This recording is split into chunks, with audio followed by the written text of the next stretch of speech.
This Meditainment production is brought to you today by the Samurai Aquatics and Decor Metaventure. Scan that QR code or click that link in the description and dive yourself headfirst into the Samurai Aquatics Discord server to pleasure your peepers on our current and future range of outdoor decor.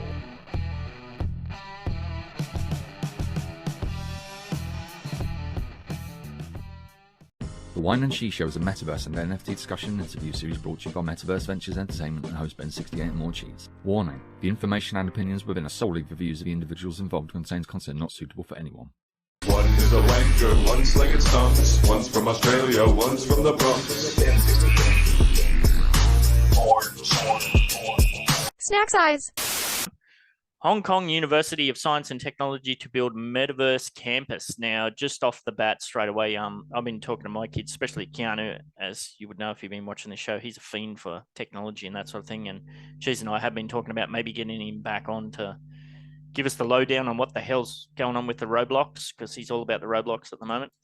And been talking to him like, mate, the job that you're going to have in the future, it's that job not even invented yet, so don't even stress. So I think this is a good, maybe a good little insight into that. Metaverse campus. So the Hong Kong University of Science and Technology has announced plans to build an online-based Metaverse campus called what? Metaverse. Metacust. Don't make fun of it.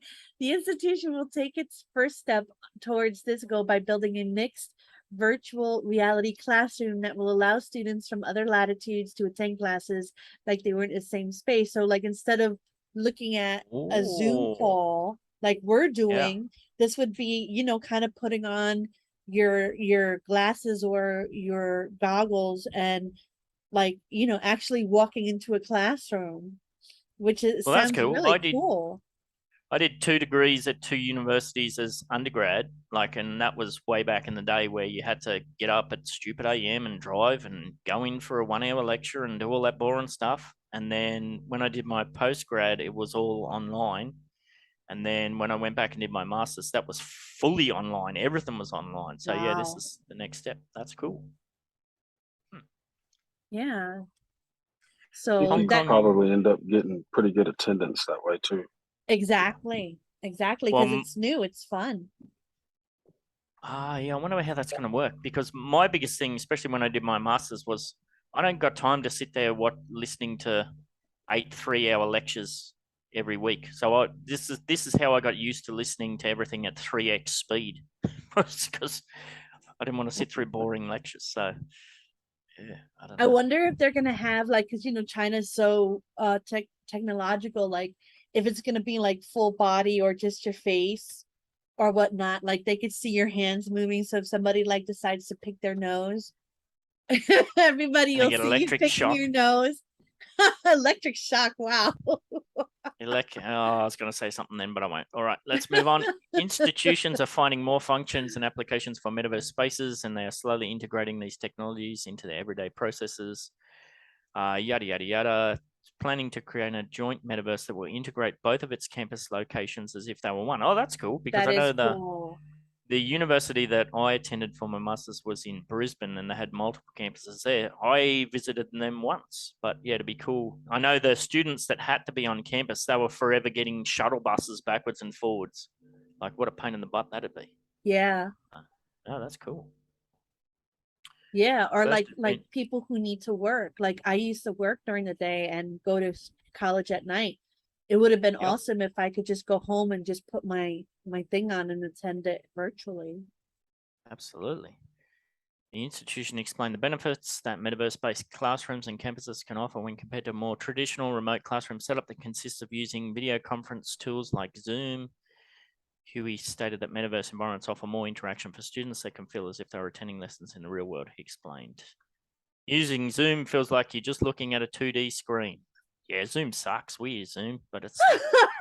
I like Zoom. Zoom well, is it works. Easy. Yeah. It's like the Honda Civic of streaming platforms. I feel like it's the old person's streaming platform. It is. And I say Honda Civic. Honda Civic was one of my favorite cars. So yeah, I had one of those. I don't know cars. Through virtual reality, you can feel as if you're there. I think interaction is very important for learning. How you interact with the students around you will increase your learning outcome. Yeah, that's cool. I like it. Yeah, Anybody else want to chime in? good for you, China. Online learning. I do it. What are Yeah, you I going to do it. study, Cheese?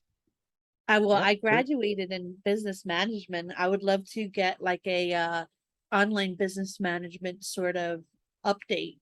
My graduation was 20 years ago.